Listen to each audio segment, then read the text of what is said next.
नमस्ते विद्यार्थी मित्रांनो, उद्या इंग्रजी माध्यमाचा मराठीचा पेपर आहे। बोर्डाची परीक्षा पहिल्यांदाच देत असल्यामुळे मुलांच्या मनामध्ये एक दडपण आणि भीती असते।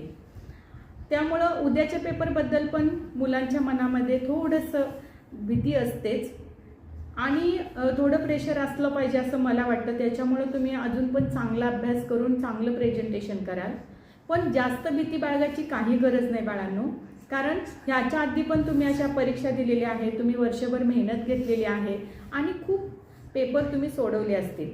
तर परीक्षेला सामोरे जाताना पहिला आपल्यामध्ये आत्मविश्वास असला पाहिजे। मी पेपर खूप छान देणार असं स्वतःबद्दल तुमचं चांगलं मत असलं पाहिजे आणि युनिव्हर्सला पण तुमच्या प्रार्थना गेल्या पाहिजेत की मी आत्तापर्यंत जी मेहनत केलेली आहे त्यानुसार मला युनिव्हर्सकडून पण म्हणजे आशीर्वाद मिळू देत।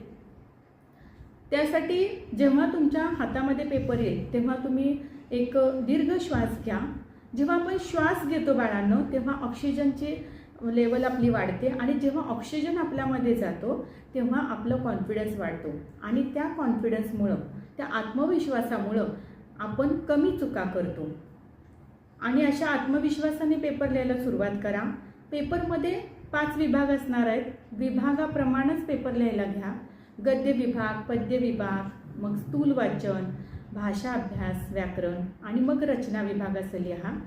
वेळेचं नियोजन करा, कारण पेपर जर पूर्ण केला तरच आपल्याला चांगले मार्क मिळतील याची आपण अपेक्षा करू शकतो।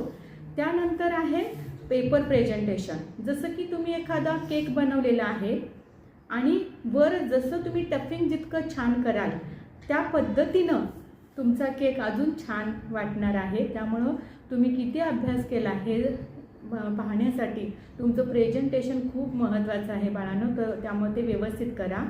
त्यानंतर तुम्ही आकृत्यानुसार पुढं सोडवत जा, पण एखाद्या आकृतीतला 1-2 मार्काचा प्रश्न येत नसेल तर तिथं थांबू नका, तिथं आकृती काढून तुम्ही पुढच्या प्रश्नावर जा।